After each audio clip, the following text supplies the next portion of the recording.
Wow. That's a lot of work. In the files, you have, when I look at a file, right off the bat, I can have an owner with a renter. So in this case right here, the way that I do it is this is the owner, and I put the unit number. Oh no, wait, this is wrong file, wait. I want to get one that you can see the owner and the renter. Wait a minute. Because that way you can see how I do it, and it's a lot easier to handle the But file. explain the tabs. I will. Okay, here. This is the unit number. Okay, and I put a sleeve inside of this one so that if I take this whole packet out, I'll still know where it goes Okay. because of the file. So the same file, 5D and 5D, have it on the inner thing. Now within this file, I have a unit owner file. And this person who's the owner, this owner also has a renter. So this is the renter. If you look at the top of the thing, it says the unit, the lease, the name of the renter, the start date of the lease, and the end date of the lease. Wow, that's Okay, great. now in this file, I have a copy of the lease between the owner and the unit. I have contact information for the renter.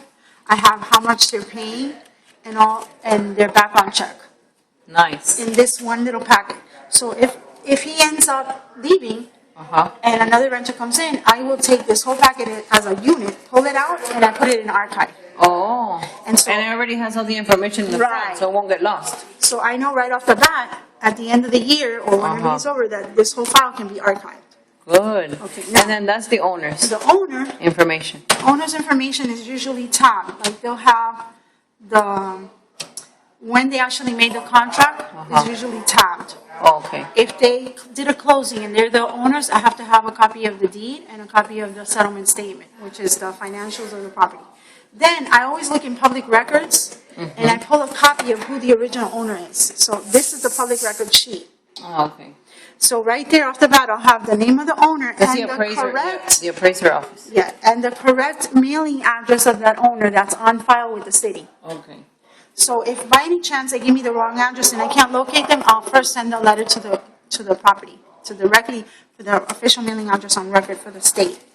Okay, so each. And how many units does this We condo? have 240 units. Wow. So I organize 240 You units. need to be organized On because the with, fourth floor, it goes A to P, 4A, the letter A through the letter P. Fifth floor, A through P, sixth floor. So then Nice. I separate them. One floor, and then I move over the second floor. And then I move back down the third floor. Oh, So everything's wow. facing in the same way, nice. floor by floor. That is really, really, really good. Now, the same thing goes for the next floor.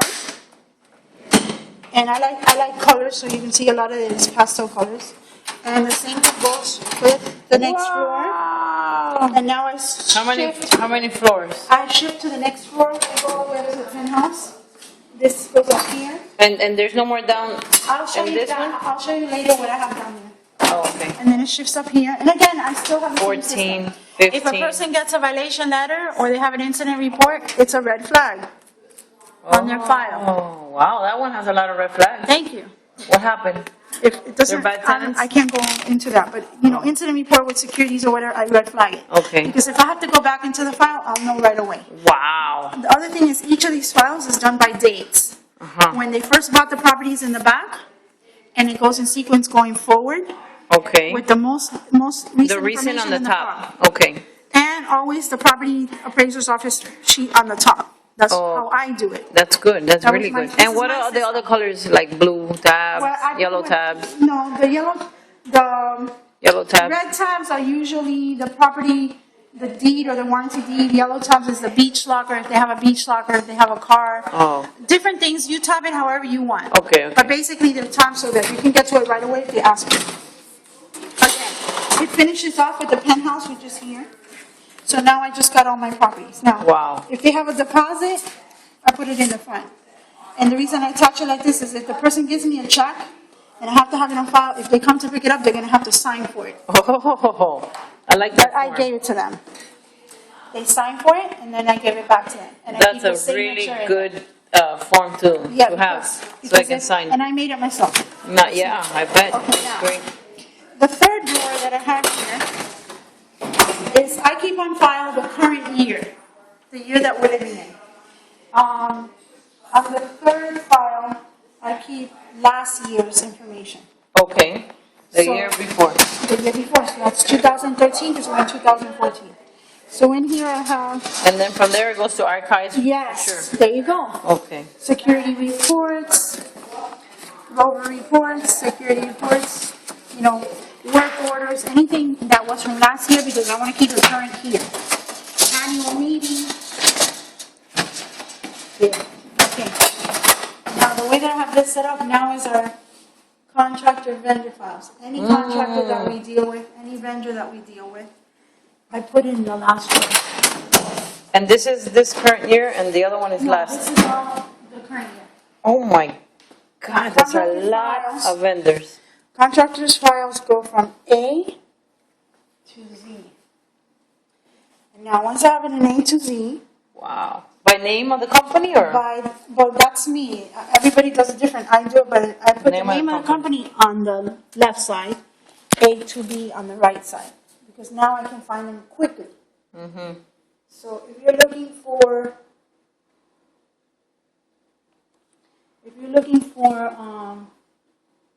I'm just giving you, Granger Company, that's the company Okay. that everybody knows about. I go to the G, and then I have all the G's in alphabetical order. So I go to Granger, and I have the Granger file. Now Granger, for contractors, I always put 2 years. The last year and the current year. Awesome. The reason for that And is, all this is correspondence? no, this is invoices. Invoice. Invoices and last year and current year What was invoices. paid and what was not paid or whatever? Yeah, what was Okay. paid. What was And the paid, 'cause invoices everybody were gets not- paid. Yeah. Okay, so Okay. why do I put 2 years? Is because a lot of times you're doing a job or they're getting a proposal and they want to see how they were billed last year or how the company, so I'm not going to go through the files and look for them. So I That's usually good. keep 2 years. For contractors and vendors, I keep 2 years on file. Nice. Okay, anything past 2 years, anything like from, so we're in 2014, I would have 2014, 2013 on in Here. the office. Uh-huh. Now I go to 2012 and I keep in the closet. Oh. Wow. Okay, so everything in 2012 is in archived in this closet in the back. And these are my vendors, contracted vendors. Wait, no, these are not vendors. These are owners, prior owners by unit, and prior renters by Okay, unit. right. So anything past my my 2 years that are in there, anything past that, I put it in here. And prior owners is because they sold the unit or something? Right, they sold the unit, a new owner took over, so I take all the file and put it in archive back here. Okay. Now once, these can go back a little farther than 2 years, but once they're like overloaded, then